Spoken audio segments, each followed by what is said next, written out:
Women are to be adorning themselves in a modest, loose, long garment let down, with bashfulness and sobriety, not with braidings of hair, and gold, or pearls, or costly raiment, but which is appropriate for women professing godliness through good works. Let a woman be learning in quietness with all subjection. But I am authorizing not a woman to be teaching or to be managing a man, but rather to be being in quietness. For Adam was first formed, then Hawa.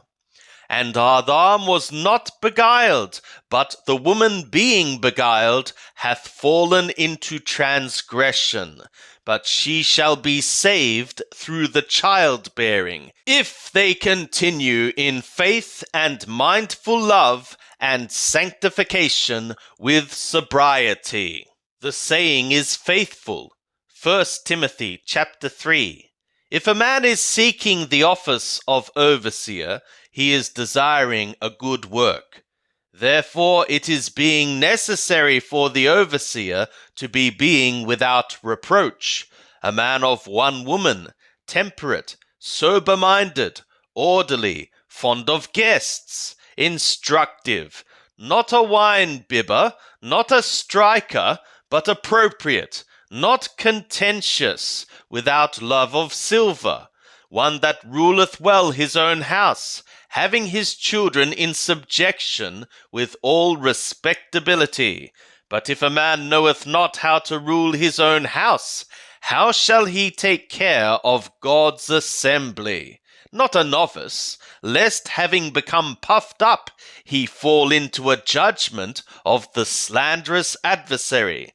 Moreover, he must have a good testimony from the ones without, lest he fall into reproach and a snare of the slanderous adversary.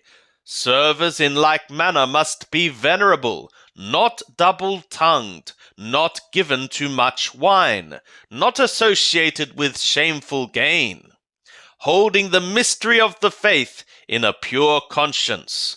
And let these also be being proved firstly. Subsequently let them be serving as servers, if found being blameless. Women in like manner must be venerable, not slanderous adversaries, temperate, faithful in all things. Let servers be men of one woman, ruling their children and their own houses well. For the ones having served well as servers are procuring for themselves a good advancement and much boldness in the faith in anointed Yeshua. These things I am writing to thee, hoping to come to thee in swiftness. But in case I be delaying, so that thou mayest know how it is being necessary to be behaving oneself in the house of God, which is the assembly of a living God, and a pillar and support of the truth. And admittedly, the mystery of the godliness is a big mystery, who was manifested by flesh, was made righteous by spirit, was seen by messengers, was preached among nations, became believed by the world, was taken up in glory. But the Spirit saith expressly that in later times some shall fall away from the faith, giving heed to seducing spirits and doctrines of demons, through the pretense of men that speak lies, having been branded in their own conscience as with a hot iron.